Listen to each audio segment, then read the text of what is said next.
one man in his car. Was it his father that jumped out of the hotel? Yeah, old man Scott Metcaff. Yeah.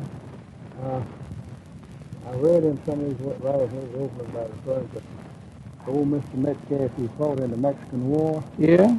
He lived over there, and it used to be a custom for a man, first boy, was commanding officer. Yeah. And Mr. Metcaff's name was Winfield Scott Metcaff. So that shows who he was fighting with. Yeah. For sure.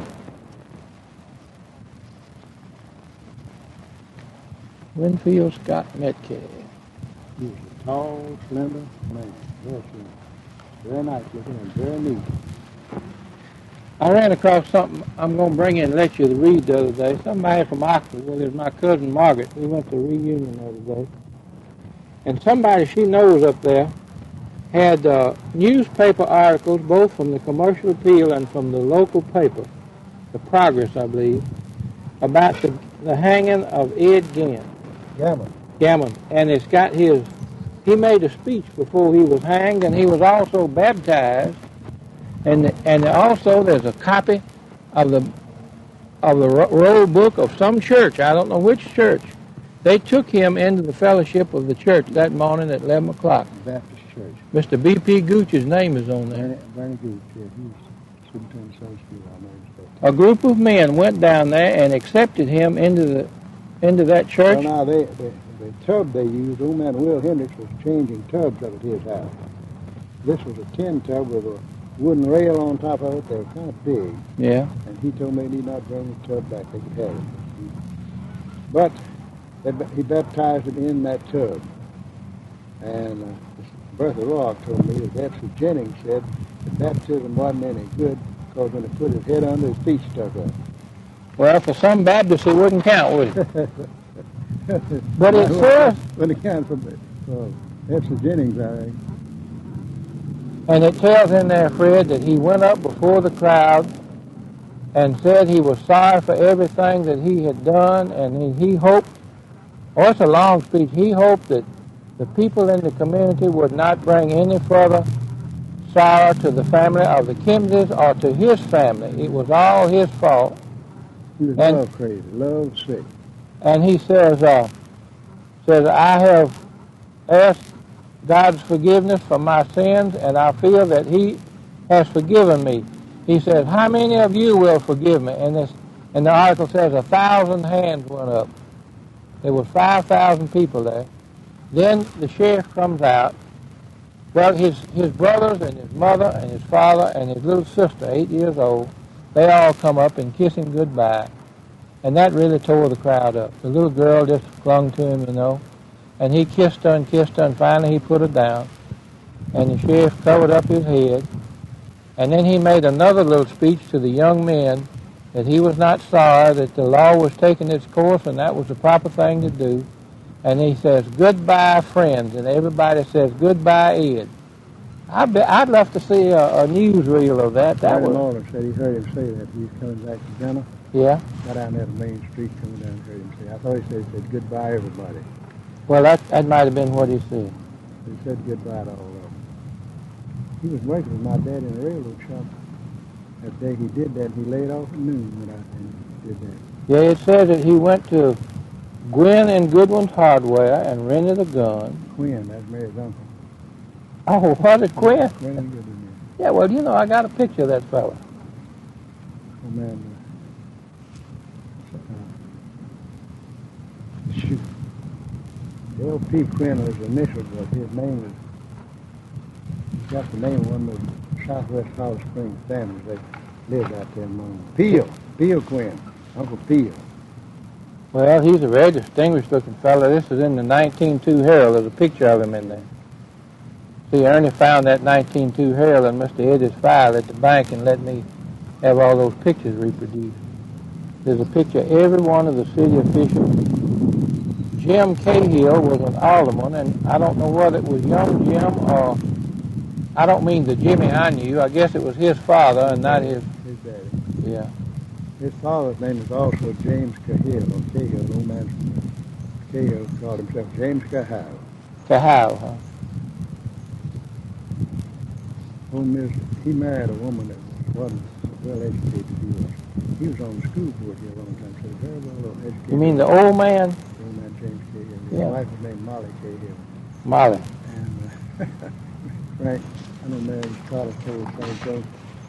They live right behind where Buddy Hart lives now. And a house that looked very much like Miss Lynn Brown's house. Back to hell was burned on that. Nobody lived there but Cahill. But M.L Richardson passed there, and Miss Cahill had a little nigger boy helping her wash out there, keeping the fire going. M.L passed, she spoke to one boy to so. Miss Cahill said, "What did you say?" He said, "I'm just speaking to Miss Emma Richardson." Miss Cahill said, "Miss, hell, she's a damn black bitch." Them Irish didn't like those niggas, I'm telling you. Well, there was a fireman on the railroad named Jim Richardson. Yeah, he worked as an old man, retired. I remember Jim. Yeah, I got He to... lived right up there where, just north of where James Nicholson is, and back on the crest of that ridge back there west. Yeah.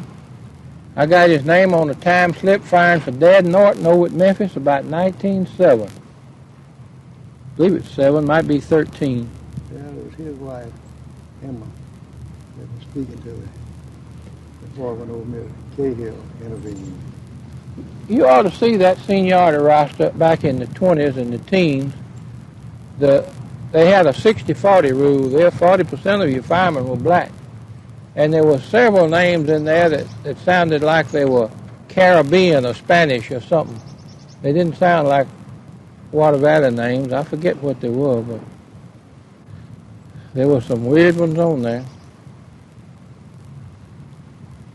And who was the old man that fired for Mr. Boydston so long? Joe Curry. Joe Curry, yeah, Joe Curry. Curry niggas down there talking about the old Curry. I said, and Joe Curry said, this nigga's living out there. I said, he wasn't no Curry, said, he's a Boydston. Yeah. Old man Tobe must have got done that. He was about 15 years old. I bound to have, because Joe Curry was an old fireman, and when they cut the freight trains off in 13, he showed up down there over 23 one morning, and they said, well Joe says, you've been rolled. I said, oh, no, sir. Said, can't nobody roll me. He said, yeah, Mr. Hartwell has rolled you. Says, they cut off some of the engineers off the board. Said, Mr. Hartwell's going to have to go out firing. And I killed him. Well, he had a brother. There was another Curry. Seemed like on that senior roster there was 2 Currys. I went over in the Nigger Cemetery a while back and saw a lot of the names of those old railroaders, shop men and road niggers that worked out here, you know. And Stella Williams and her mother and her grandmother are all buried there and alive. And one of them is a Williams, and one of them is a Shipp. And I wondered if some of that white blood didn't come from the Shipps. I don't know about the Shipp story, but did you see one of the child there? Oh, yeah, that's Walter Blount's child. Blount's child, yeah. Mr. Bob Ward told me about that. I thought the child was up like 10 years old, but it wasn't but 2 years old when it died. Yeah. Mr. Ward said that Blount would, did she use his buggy, or maybe he helped her out of the buggy downtown in front of everybody and things like that. I can't imagine. Walter Blount was gone here in my recollection really start. Yeah. I really don't remember him. I just barely remember his brother Lucius, because he lived over there on Herring Street, and I passed there going to school. He was there where Russell Harris had lived. And I got a picture of him. He fired a while. he was, the last thing he had here, he was second clerk. I thought that was Lucius that was It second. was Lucius. Yeah. Well, Walter is on the picture, the 1909 picture of the lodge of the Brotherhood of Locomotive Firemen. Walter Blount's on the picture. I didn't know he was a cook. He was an honorary member at that time, but he had fired And Mr. Ward told me this. He said, you know, says that all that shooting wouldn't have happened at the 1911 strike if Walter Blount hadn't come over there to the courthouse and made that speech. He's the one that set them off. Incendiary speech. Yeah. He said they left there mad and went home and got the gun. Uncle Walker heard this from somebody. That old man Mike Vanderbilt shot his gun as long as the fast he got there, it couldn't hold a barrel. Old Tom Pulley told me they killed 19 up there that night.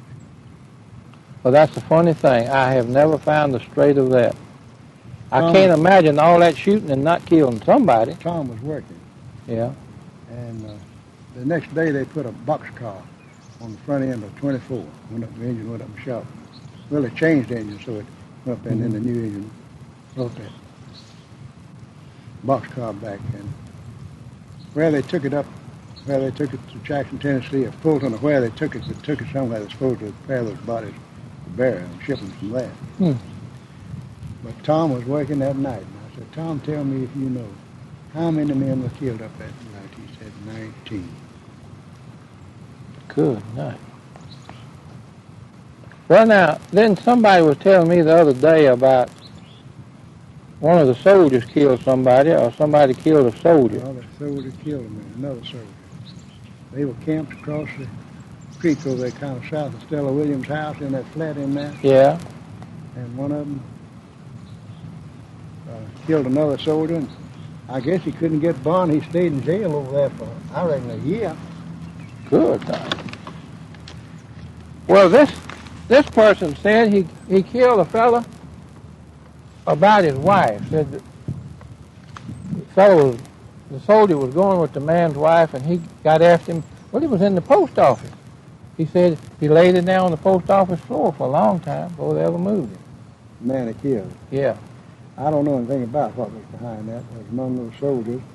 I remember seeing the burial detail come down the street, and step to the bank of Water Valley Corner, and pivot right there and turn east and pivot on the railroad and go down by the main line to the depot and go to the cemetery up here. They buried him up here somewhere, but I don't know where he's buried. Is that right? Well, they carried as a woman went up there that night, a girl to make some extra money. She'd been screwing around.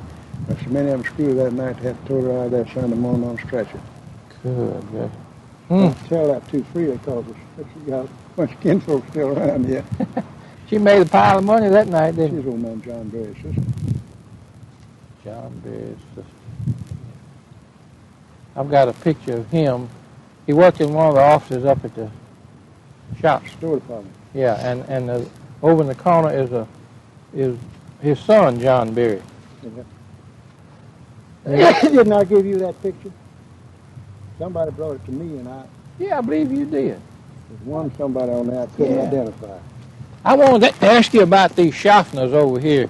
Do you remember any Shoffners? I see a lot of them. Old Dr. Shoffner. Dr. Shoffner. He lived, you know where Miss Murray lives? Yeah. He lived right across the street. That's his house. And that square part of that house is a well-constructed frame house. I've been under it. And the cells are 12 by 12 hewn with the studs set in mortises and pegged in with pegs. Is that where Mary Carmichael lived at one time? Yeah. Now that dining room kitchen on the back there, John Chadwick built that on there when he built that house. But he was living there when I was a little boy. He was short and very fat, just smooth faced, fat all down here, and he just slid his feet over, just slow shuffle.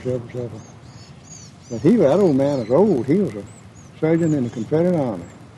Well, he had a son who was a depot agent down there, didn't he? Will Shoffner, yeah. Now, who that Shoffner is, I don't know unless it's one of... See, Dr. Dixon's buried right south of that, him and his wife. And they, I don't know if they were anything but friends. Dr. Dixon. Well, you know, Lorraine was telling me one day, I said something about Dickson Switch, and she said, you talking about Velma? I said, yeah. And she said, well, that wasn't Dickson Switch. Well, I've been told that, too. Said Dickson Switch was right over there across the track. Well, that's where he lived, in front of his house. I just have you to know, though, that the railroad called it Dixon, because it's on those old train sheets up there. Dixon? Yes, sir. Well, they called Velma Dixon, didn't they? Yeah, that's what I'm talking about. Yeah. But it's spelled D-I-C-K-S-O-N. I remember when it was called Dixon, and Yeah. Velma got to be, I don't reckon it got to be Velma till they got a post office there. And Mary Sue has got the picture of the lady named Velma that it was named for. Velma Scott, I believe was her name. She was born and raised right there at Velma. She went to Memphis or somewhere and got rich. Mr. Clarence Hervey. You know, that boy is back here in town. I know it. He called me one day. It's just odd that those two girls turned up with the diseases they had, like we had now. Old Lib was a nice person, but she just, Charlie Williams had done good to go out and shot himself when he married her the day he married her. She just rode him forever. Yeah. You know, she was such a pretty girl. Yeah, she was all right. I like Lib, but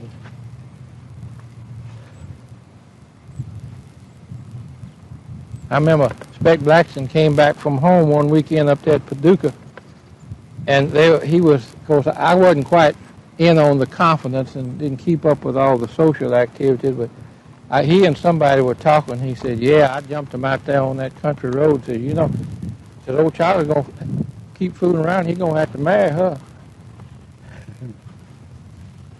So he had caught him out somewhere on the blanket, I reckon. Lib was just as lazy as a white gal could get. She just worked one her specialty. And her daddy was the nicest old fella. I didn't know her mother, but Miss Evans and Miss Gordon liked Miss Hervey. Boy, they liked Miss Hervey. Miss Nan. Yeah. She was a Waller. No, she first married a Waller. She lived up there at College Hill. She was Buford. Yeah, Buford. She was a nice, genteel person.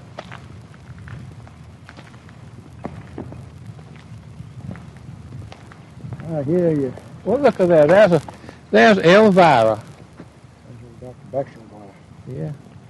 J.L. Backstone.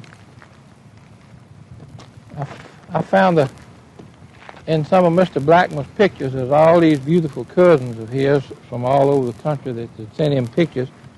And amongst the pictures is a handsome girl here named Fannie Backston. Yeah, that's Miss Stella Mopps right here. Yeah. She's Yeah. the middle one, isn't she? Yeah, that's her. No, that's Dorothy right there. This is Dorothy. I mean, those little stud group of three. Yeah, there she is. Yeah. She was a nice person. I was fond of Miss Fannie. She's a pretty girl. This picture was made about 1900, I guess. And that's Mr. Bricknox right there. Great, yeah. This girl was in her late teens or early 20s. 21. She was in July. Yeah, she was a month, just a few weeks past her 21st birthday. She died of tuberculosis. Yeah, nowadays they could cure her. She didn't want her body to be brought to the cemetery in a hearse, so they wrapped a flatbed truck in white and fastened a casket on it and brought it over here. Really? Truck, yeah. Well, now, did the Boydston girl die about the same time with that TB also? She died in 23. Let's see when. This is 21, just 2 years She before. died a little early. I remember going back to school after Christmas in 23 and meeting Elsie and Mr. Boydston in Grenada. And we stopped and spoke to her. And she was so thin, she was carrying an air cushion on her arm. But he had two other little mock children. He had a little bitty baby children there. They're hers too, aren't Miss they? Fannie had three. Yeah. Now, you want to know about these? No, just anything else. Now, see, there's another one right there that's broken down. Yeah. And that's a little bitty one. Yeah, you can't tell anything about these things when they just took them off. No. But this would have to be the one that's in the book called Little Willie. Little Willie, son of J.E. and Rebecca. Did it show him dying young? He showed him dying when he was 2 years old. So that'd been that He's child. buried in 76. See, she lost one in 79 and 76, and this is in 70. That was the thing. Women lost so many little children. Now then, this son lived 31 years. Yeah.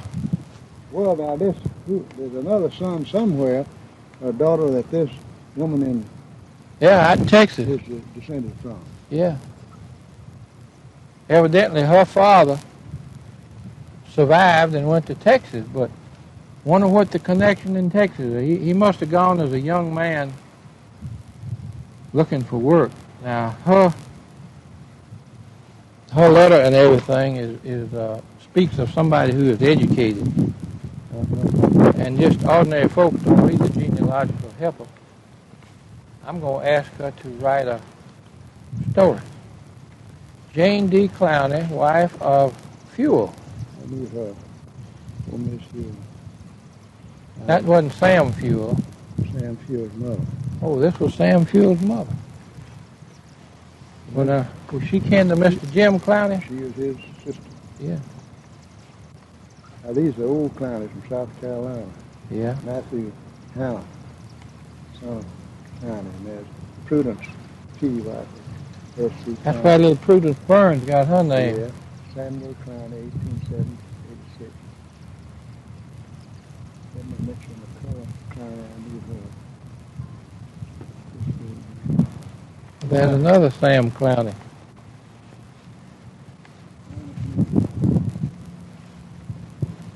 One of those fellows on the Civil War picture, the UCV picture down there in the courthouse, one of them turned out to be Mr. Clowney, too.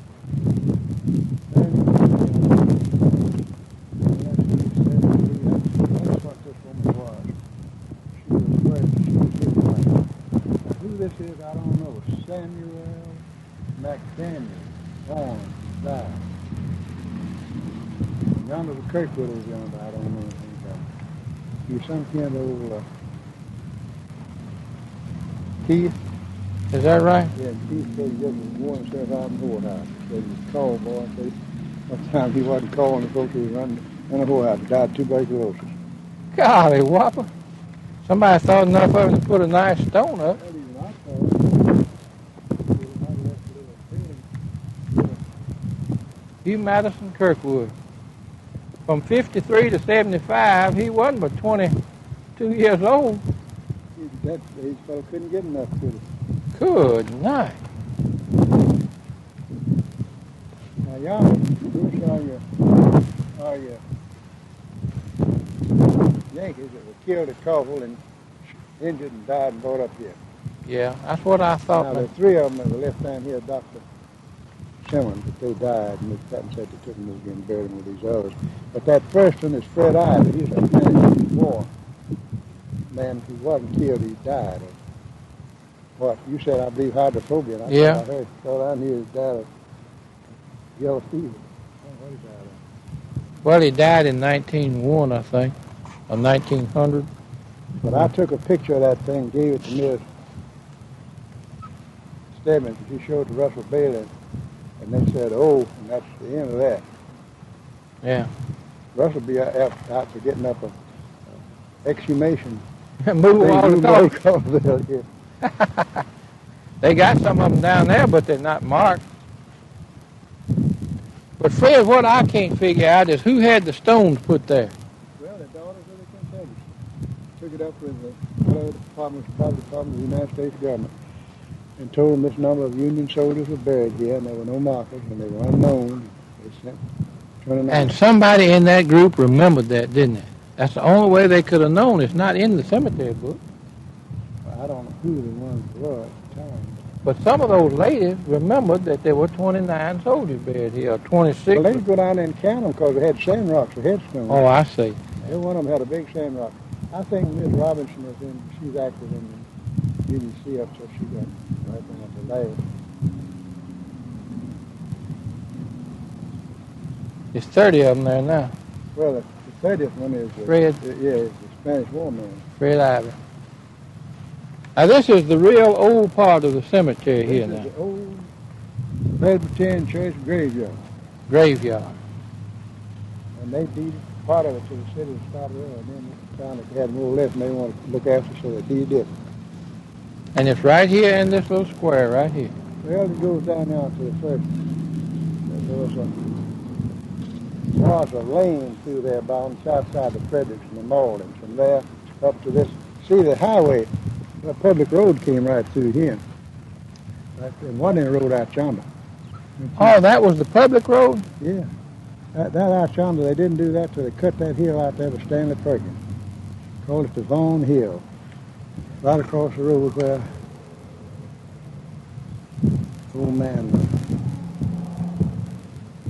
what's his name, used to work the laundry. Oh, yeah, Cowart Lives. Well, they just cut straight in through the hill and didn't shape the banks. And they cut right up nearly to the front porch of this Vaughn home. Miss Tori Vaughn taught school. Papa went to school to her 1 year. And her mother taught school. And she was the daughter of Dr. somebody Vaughn, who's buried over here, and I don't know where he's buried. I can't remember his name.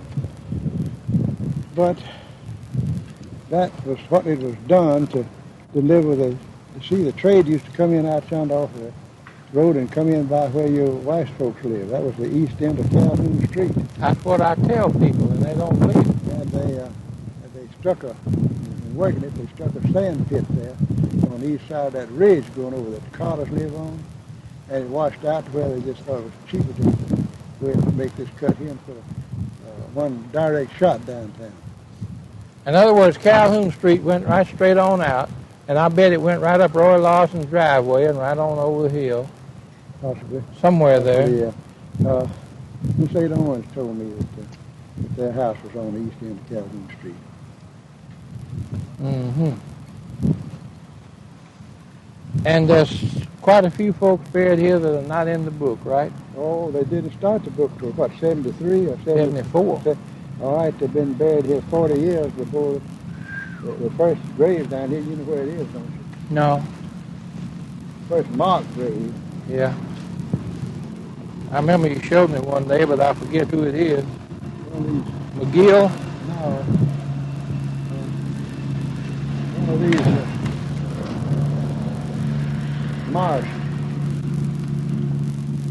Marston. There was a bunch of them around here, and there's not any of them now. No, they moved in down here where Speck Blackstone lives. Down there, they own that land. Well, Mr. Peter Johnson must have bought it from them. Well, the Johnsons and Marstons are kinfolks. There she goes. Sarah E. Thornley, she was buried in 1836. So that's, Bob Boyd told me that's the oldest one he had found. I see.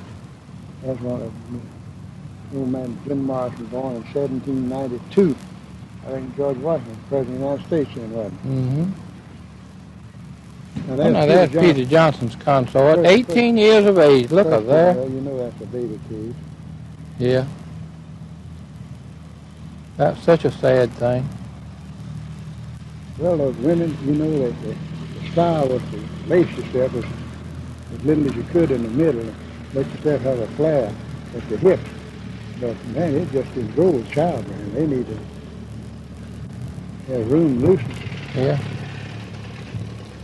Then, in one of these letters that I got from the girl out in Texas, from her kinfolks out there, tells about Peter Johnson has sold out and gone to Florida, it says, or gone somewhere. He did. And says he got $3,000 for the property. For his farm. Yeah. He had a son named Dan Johnson. He's the one that bucked the niggers that night down there crossing it. See, there wasn't any bridge where it is now. There wasn't any bridge where they crossed. They turned down on the corner of Joe Buchanan's garden place and went around the base of the hill and intersected that old stage road that came over the hill there up above my house and down through there. Yeah. You still see it over there in the woods. Yeah. And they came together and they had a ford down there. Forded. I see. Tuckalopa. And he had a kind of hill that had a pool table somewhere up here. And playing pool, and he started him. I saw him when he was an old man. He was a great big strapping fellow. And the nigger came out of the bush and took his horse for a bridle. I don't know what he said, but he saw what was up. He took that big number, I'll say 12 foot of his, and he kicked that nigger loose from the saddle, from the bridle. He turned around and hit it back to town. They got a bunch and went down there, and they almost killed him. They sure shot up somebody. Yeah, that's in the WPA history about that.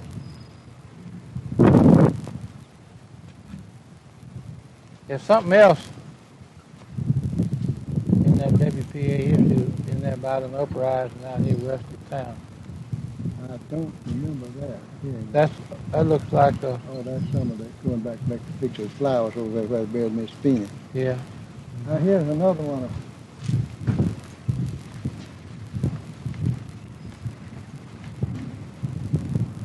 James and Marshall. They were rock red Presbyterians. Yeah. And old man Peter,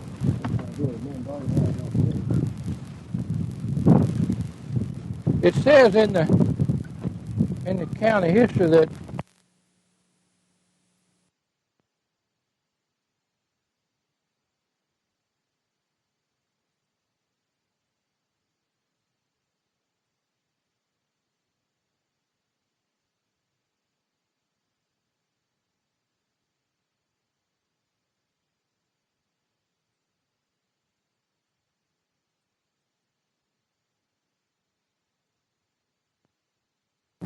Johnson Church. Oh, I see. I think they had that anniversary, I think it was 1944. An old lady came back here, Peter Johnson. Yeah, I think it's Johnson's granddaughter.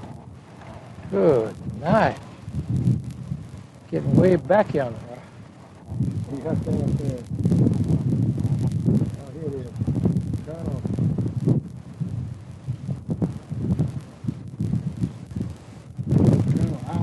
Oh, and Sarah Brown was his granddaughter, and she said he wasn't no colonel or captain either. Now, sometimes old men used to get to be called colonel. It was just an honorary title. Yeah, so that's just what applied to him. But a few of them now were. I think grandfather Leland was a lieutenant or a captain, and Captain Price was an officer, and Captain Allen was an officer. Colonel Stevens was sure a colonel. Fire, he's a fire little old man. And they have found a picture of him in his young days. Somebody at Oxford, maybe some of the descendants of the Hollies died up there, and Ann Calloway has got a good picture of Colonel Stevens when he was young. This is Dr. C.A.N.S. Enclosed here with brick thing to write it down and Paul kind of just. And who is buried there? Dr. Means. Dr. Means, M-E-A-N-S. One time some niggas stole some meat, cured meat out of the depot, and they brought it up here and pulled that top off that thing and hid it down in the top of that grave. Hid the meat in the grave. Yeah, they found the meat. Got the niggas too. Well, you know, I told you about this Katie Boydston over here, about her telling about the folks stealing the man's old Baddly's cotton out there and putting it in the gully up by the Cathy house. Some of the Cathys got these niggers to steal some of the squire's cotton. He had a cotton gin out there somewhere, got 9 bales of his cotton, and he followed them, and they found it up right by the railroad at Cathy's Cut. Somebody was going to stop a train there and haul that cotton off. This bailed, was it? Yeah, already bailed. And they caught the niggers, but they wouldn't tell who the white man was that hired them.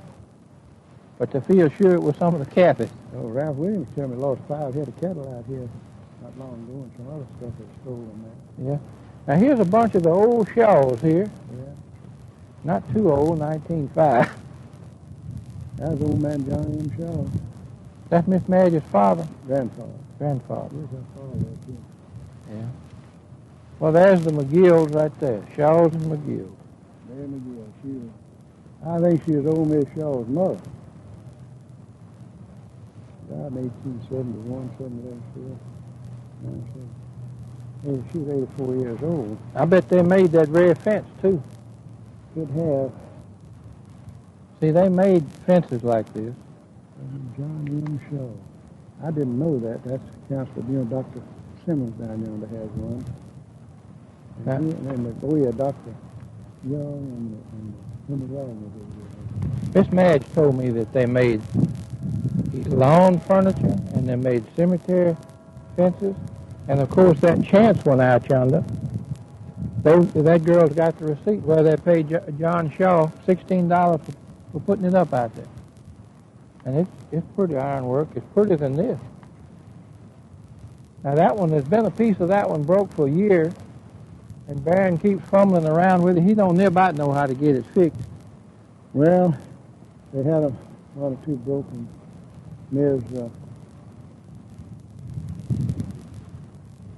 Foster. Yeah, the folks in New Orleans, they don't. She came up here and took one back to New Orleans. I found it down there and got me. And Brooks Tyndall put that up and put it on the concrete foundation. Brooks Tyndall.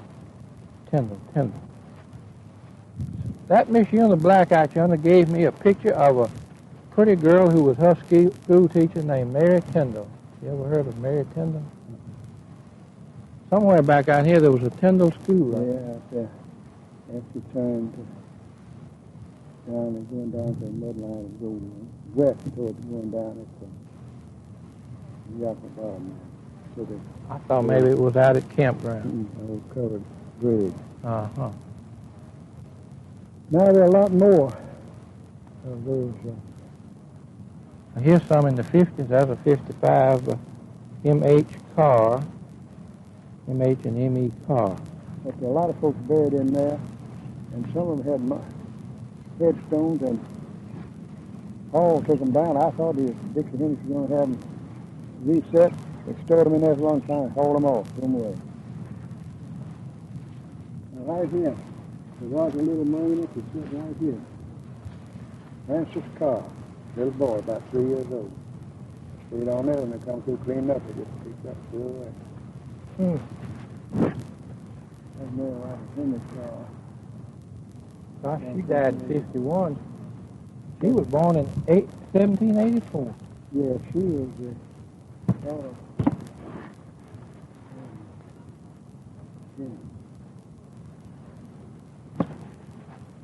Virginia mother. Virginia's father was Hawkins, Benjamin Hawkins. Yes, Francis has a reputation down here too.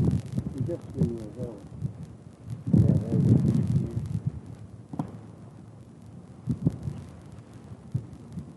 I've heard of this Benjamin Hawkins car, and I've heard of that Benjamin Hawkins. Like he was an Indian agent in Georgia, but before that he was in North Carolina. He served in the Senate. Before the Revolution, though, he taught in a little school over in Maryland. He could read French and German. Good night. And George Washington made him a member of the headquarters company because he could deal with the Polish generals and the Frenchmen that were helping. He could speak to them. Dixie Hendricks said, "Oh, no, about that ain't it." She's crazy as hell anyhow. But Benjamin Hawkins went out in this Indian nation. But before he went, this was years after the Revolution was over and the government established, he served 1 or 2 terms in the House and 1 or 2 in the Senate. Then he shows up and asks George Washington to appoint him commissioner to the Indians in Georgia. And I told him, I said, "Ain't but one thing in the world make a man do that. They want one woman so bad and she won't have it." And so he's ready to hide himself and get out. And he did. What's more than that, he sent him by the courier. Next time he came, he'd been out there a year, 2 or 3 years or so, how long, I don't know. And by the courier said, "Next time you come, bring me a woman to keep house for me." Well, I don't know how the courier came, maybe at least once a month. And when he came, the woman came, and her name was, the courier's name was Downs, and the woman who brought his name was Downs, like his sister or something like that. But she stayed out there for years, stayed out there long enough till she had 6 illegitimate children, and he thought he was going to die. So he took him back into civilization and married her and made his will that day. But he didn't die like he thought he was going to. And he was in pretty bad shape physically. So she had another baby, and he didn't think it was his. He never did change that will. Uh-oh. That baby, they had a hell of a lawsuit. The baby didn't, I don't remember what she got. Lawsuit over in Georgia, huh? Yeah, but the wife married a fellow named Buchanan, and they squandered her share of their estate. Mm-hmm. Well, now there's wife of B.H. right there. That's Susan, wife of Benjamin Hawkins Carr. Yeah. And that's Georgia, wife of Washcar. I knew him at Washcar.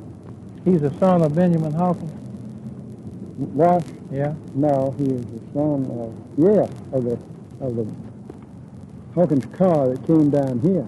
Mm-hmm. Well, that's Benjamin He Hawkins' lived car. down around Velma. Yeah. There are some folks that were kin folks of Dixie Hendricks. I came here and made pictures of those monuments. I met him at The Bankhead? Yeah, Colonel Bankhead and his wife. Met him at, they waited for us to come out of the place up there at Loretta Lynn. We came out there, y'all from Water Valley, Mississippi? He said, yes. And so I said, you know, my folks left there over 100 years ago and came out in Oklahoma. His name was Bankhead. I sent him that, but he wrote back and wanted some information. I called old Kate about it, and Kate said, let them come out here and look up their own kin folks. I ain't got no time to be looking for it. So see, young Charles, Lieutenant Charles Bankhead was killed in one of the first battles they had. Was that in Kentucky? Yeah, Fishing Creek. Old General Zollicoffer got himself killed, and Bankhead was killed, and, well, Company F lost 8 men. Dixie Hendricks called me on the telephone and said, they'd come down here and said, we got plenty of tomatoes and plenty of beans and peas and, what else she said. So I went down there. She said, go on out there and get Alvin. I told him, go ahead and show you that gun and get what you want. Well, we got out there and they loaded down everything. It didn't suit Kate for some reason. And Kate started hollering, don't y'all get in those tomatoes. We hadn't hardly had any for breakfast yet. Well, the damn thing was just loaded down with a lot of tomatoes. I said, all right, Kate, we'll quit. And sent that woman out there, don't pull up any beets, because they hadn't had any beets yet. Well, I didn't sure get the damn beets. And that's okay for you. I got another message or two from them, but I went to the house. I said, now, Kate, he said, Carl, I said, don't pull bell peppers. I hadn't had bell peppers yet. I've been pulled for them. Kate got 4 of these bell peppers. I didn't. He said, no, I don't want them. Maybe give these. No, I don't want them either. But if Dixie calls me again and tells me he's going down and get the best I got, I'm going to make her mad. I'm going to say, you make it all right with Kate and let Kate call me and I'll try. That's the ill manners as it can be, isn't it? How mean is your manners? Well, there's, Sarah Dixon Baddly. Well, that's the squire. No, that's Edmon. That's Ed Blackman's mother's parents. Yeah. Now, see here, this one's going to fall sometime soon.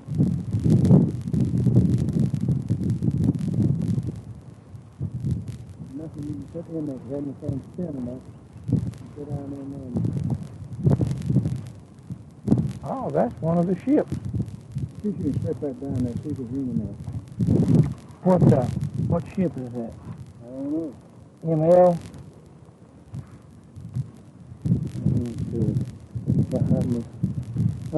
I'll tell Si to come fix that.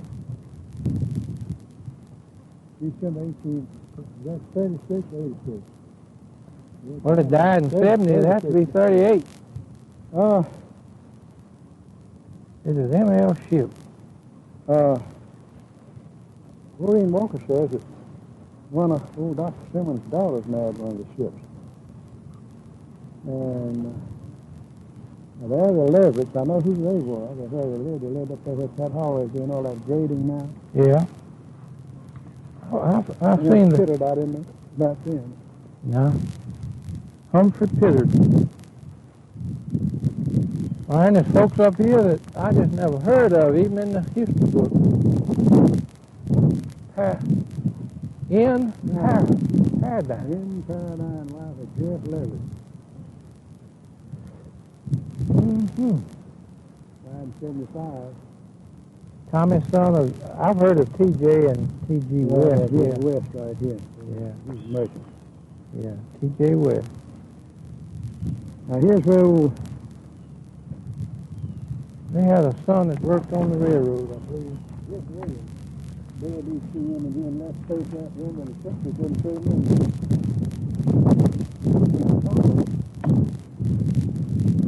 I never didn't know either one of them. I've seen. That's Vera Williams. His first married Vera. later married. Oh, but they could have got him in there. Been a little close. Where did you put him? Back down there.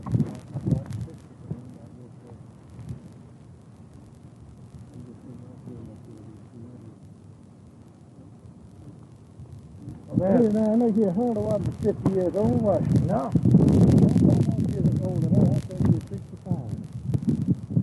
See how old Vera was. I knew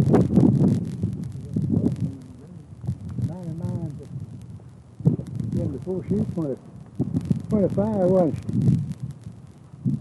Well, this was the second wife. No, this is the first. Oh, was it? 99 to, no, she was 75, wasn't she? 74. Yeah.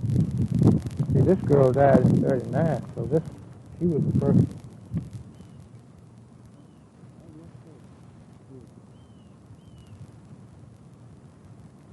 I bet they get up on resurrection on one or the other and you'll see something. Where the hell is Jeff? That's Tommy Dawson's daddy. Yeah, man, Tommy. He was a master sheet metal worker. His picture is also in this book. I don't believe he was on the board of Alderman. He was just a merchant, or a craftsman or something. Did you ever hear of a Tobe Carr? I've heard of Tobe Carr, yeah. Yeah, he's dead right down there at Northeast Crossroads. Uh-huh. That's all tombstones, yeah. Well, now, which Carr is he? The Carrs are very confusing. He was Val Carr's. Well, who was Turkey Bill Carr? Well, he was about the watch car back down, but he was his brother watch car. They were children of old man Hawkins Carr. I see. Who was, Hawkins Carr was W.A.'s brother. And W.A. is the one that's supposed to have given all this that it didn't do. Yeah, they blow out of him and the record they came to. No, Lorraine spends her time disproving it. Now, Lorraine has written a fine story on Jesse Rowe Coleman, and she's also got a picture of it. It's a good story. And she was just awful interested in the Coleman. And I asked around, and Miss Evans didn't say anything, but Pansy Coleman told me why she was interested in the Coleman. He's a daddy. You never did hear that? Not that he was a daddy, but I used to give him that picture of her. Well, these old folks, who it was Pansy and her cousin from Coffle, whose name is French. She was a poker. And they just kind of grinned at each other. And they said, well, don't you know why Lorraine's so interested in the Coleman? I said, well, no, they were neighbors, and they lived in the Coleman house one time. They just said, oh, gee, Coleman's a daddy.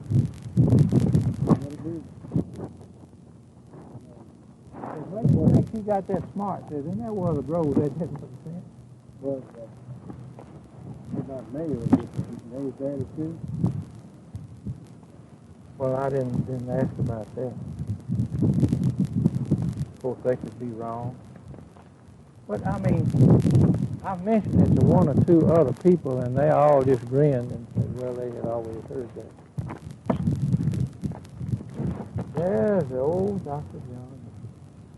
He'll be down there to Mr. Elliott.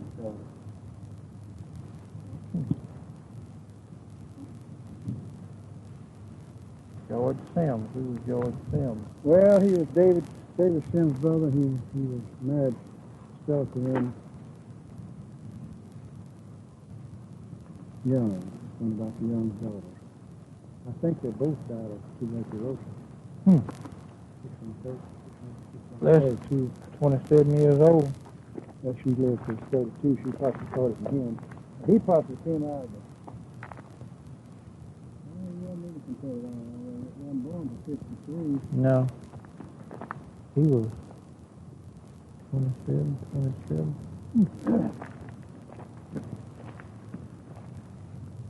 That's Ed Wagner. I always enjoyed old Ed. Had more fun with him. I remember him, don't I? Oh, yeah. Oh, yeah, the little kind of loud-talking fella. Yeah. Now, that was his aunt, stepmother, Aunt Mamie. She was a nice old lady, too. Genteel.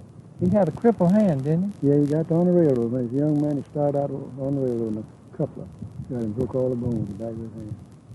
It was his left hand. he? Yeah. I guess he got enough of that Wagner money to live on there. But he got out and made here. Oh, did he? Yeah. What did he do? Well, he was a salesman for years for Wagner Grocery Company. And then, when the depressions and everything was down, he read about these companies that were so rich and their stock was so cheap on the stock market. And he started buying General Motors and all those stocks and all, and they went up. Edward was well-to-do. Well, I'll be darned. He had one child, didn't he? And, Yeah. And I don't know where she is. well, Or did she ever marry? oh yeah, she had 4 children. She had 2 boys and 2 girls. Well, I remember her. No, I'll go down here and show you my future location. Yeah. While we're walking down here, I had another letter I was going to ask you about, but I'm going to have to think of who it was before I can ask somebody that used to live here. I get all these letters confused. Well, I got a story from a boy named Milstread over in Little Rock, who's an engineer with the Air Force. And, writes a real fine letter. And he's Clarence Otto Milstread Jr., or the third, and his father is Clarence Otto Milstread, who lives up at Ripley, Mississippi. He was in the drug business over in the Delta till the war came along, and then he worked at Fisher Aircraft in Memphis, and then he became a salesman for Osborne Company, an advertiser. Well, now this Ed Milstread is the grandfather of this Clarence Otto. Oh, Ed was drunk all the time, wasn't he? That's what I've heard. Yeah, I went down there one day to work, and he was out on Front Street drunk, piling all over bicycle, just crawling around there like what I don't know. And I said, what's the matter with my? I said, Ed Milstread says, been in town drunk all day.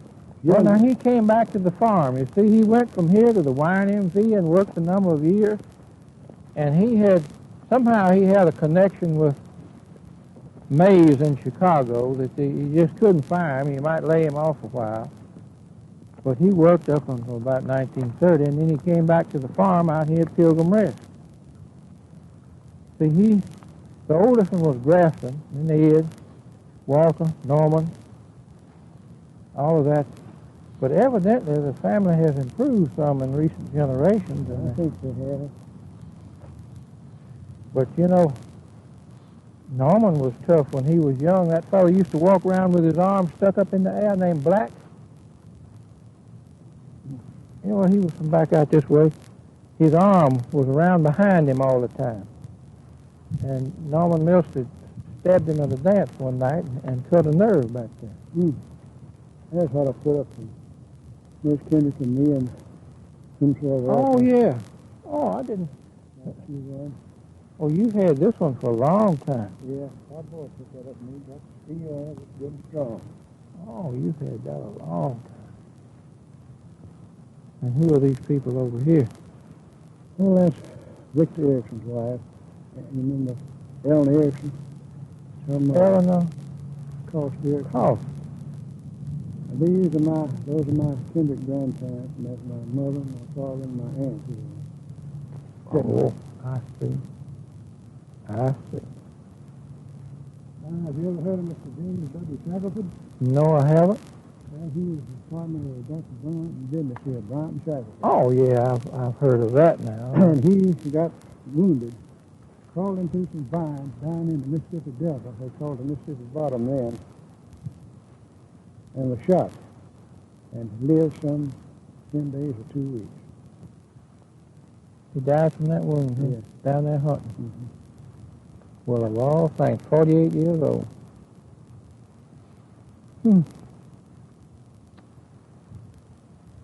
Blount and Shackleford. Yeah, Mr. Blount was in business up here at one time. And when they were talking about building that other railroad from Helena, Arkansas through here to Mobile, he was in on that thing back in the early years of this century. He was on the committee. But I've got some of the correspondence. All Blount, I tell you, Mr. Shackleford wasn't think his name is old grandpa. But Mr. Shackleford hadn't got anybody here to defend him. Yeah. Well, yeah, he might have been a good merchant. Probably was. I've been leaving this thing hoping a sprout would come from it. My mother died on June 28, 1970. Next spring, Papa and I were coming up here to bring some flowers. And Miss Ava King, Will King's first wife, says, "Come here, I got some flowers, you can get some more." And says, "Why don't you dig up a root of that Japanese snowball there?" Says, "This Hardy, he got out of his pocket knife and dug up that thing, and the root ran and broke up and checked out. It lived 72 years. But don't look like anything's coming from it. Now, yonder, a two that came from this one, I think that's a poison job right yonder. They used to age by poison. I think some of the poison is coming down on there. Got part of that thing, but I hope it doesn't get the rest of it. That looks a mighty lot like a poison job. It sure does. Yeah. This might be one here, too. You can't look here what somebody up here did to this thing. They threw some gasoline or something on there. Oh, they came around spraying. Now, that's stupid. That is really stupid. What other kind of folks did you get to work on the cemetery? You had them to do at the cemetery. Yeah, well, that's right. That's what they got for the whole city force. But I'm going to leave that. See if anything. If nothing comes this year, why, it's not after coming. No, how long has it been gone now? 2 years? It died last year. Died last year. Then that drop. Dry That drop weather. was just more than it could take. Yeah, too much dry weather.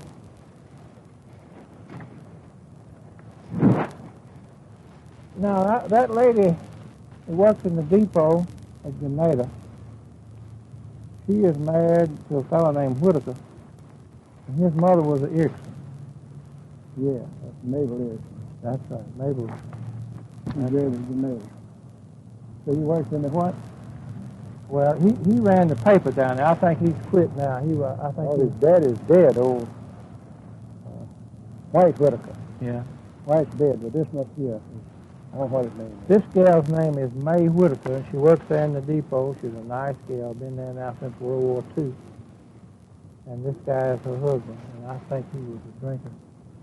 He finally gave up the paper. Some people by the name of Dave are running the paper now, Grenada County Weekly.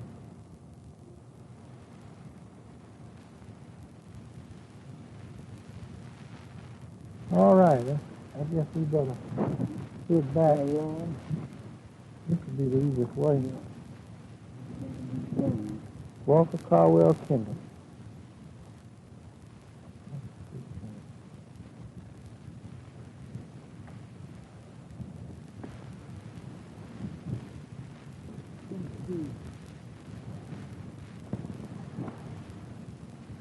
Which one of the kings is that yonder?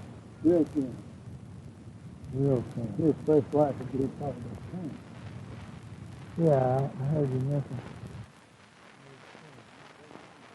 Now, real king is the one who's not so and one of the kings was also an alderman. He was That was real king. Recently, he tried to get elected mayor time, but he couldn't make it. Yeah. They had a gang of aldermen back in those days. They had 3 or 4 aldermen at large. In this 1902 paper, there's at least 7 or 9 aldermen. Well, there's old man Dinges, there his brother. And Dinges right up on it. Yeah. And they are the brothers of those other women we were talking about.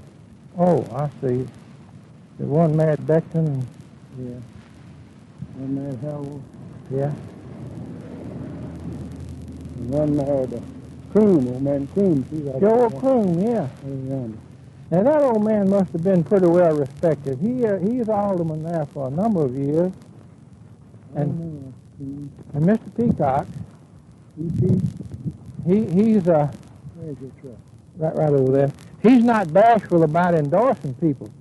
He says this man has been in this position for a number of years, and he looks good there. What he's saying is, let's leave him.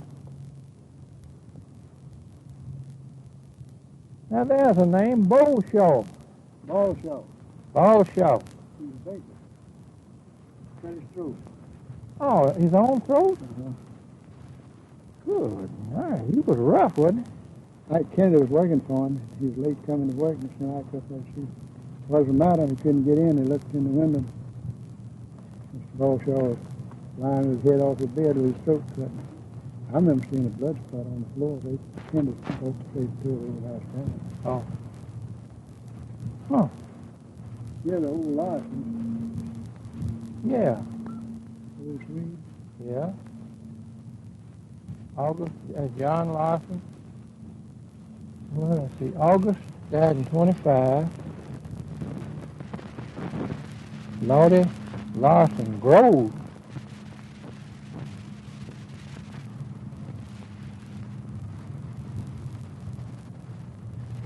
Who was Lottie Larson Groves?